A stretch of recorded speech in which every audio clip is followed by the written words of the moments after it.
Une enquête scientifique destinée à déterminer la présence de résidus d'antibiotiques dans des denrées alimentaires d'origine animale comme les bovins et la volaille a été menée à Lubumbashi en République démocratique du Congo par une équipe conduite par le docteur Victor Okombe.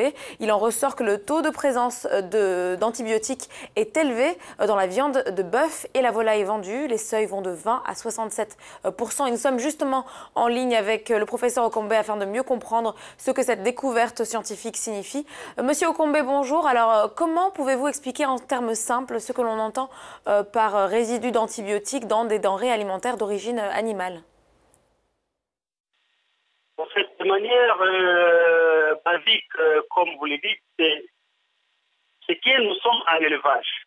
Il y a des animaux qui sont élevés, notamment les poules, les bovins, les chèvres, les porcs, et qui, à un moment donné, doivent recevoir un traitement médicamenteux, doivent recevoir des médicaments. Pour un problème de santé, un problème de production, ils reçoivent certains médicaments. Alors, et pendant qu'ils reçoivent les médicaments, il peut arriver, ou il arrive souvent, où il est programmé qu'il soit abattu pour être livré à la consommation humaine. Ces médicaments, pendant qu'ils sont administrés aux animaux, doivent, il y a ce que nous appelons en termes techniques les délais d'attente.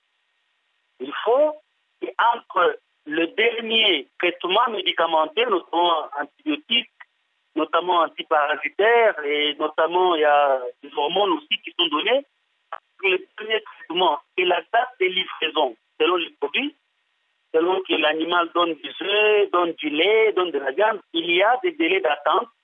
Il y a des délais qu'il faut attendre, qu'il faut laisser écouler. Délai au cours duquel le médicament, l'animal élimine les médicaments qu'il a reçus comme traitement. Il l'élimine de sorte que le produit qui va être livré à la consommation humaine soit livré sain. Mais malheureusement, ce n'est pas cela qui est vécu sur le terrain. Les animaux, après avoir reçu des traitements, ils sont livrés tels quels. Docteur, quel risque sur la santé humaine et la santé publique?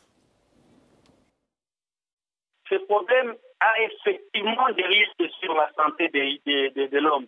Ces risques vont du développement des réactions allergiques, ce sont ça les plus grands problèmes qui arrivent tout le temps. Les allergies, même si nous n'y attardons pas beaucoup, et les allergies qui surviennent, et les personnes qui consomment des denrées avec des résidus d'antibiotiques, il y a risque que ces personnes puissent à leur tour développer une résistance aux antibiotiques, de sorte que quand la personne plutôt aussi sera traitée à l'antibiotique, que cela soit inefficace, il y a aussi des risques de développement de certains cancers. Alors, professeur Okombe, pourriez-vous nous dire quelles recommandations vous pouvez faire par rapport à cette situation? C'est aux autorités plutôt de faire travailler les services vétérinaires, de faire travailler les services compétents. Les élevages, c'est vrai qu'avec nos conditions de vie, il y a développement des élevages familiaux, mais il faut qu'il y ait notamment l'organisation d'un certain contrôle. Avant la livraison des produits animaux à la consommation humaine, il faut qu'il y ait l'organisation d'un contrôle par un expert, contrôle la qualité de ces aliments qui vont être livrés.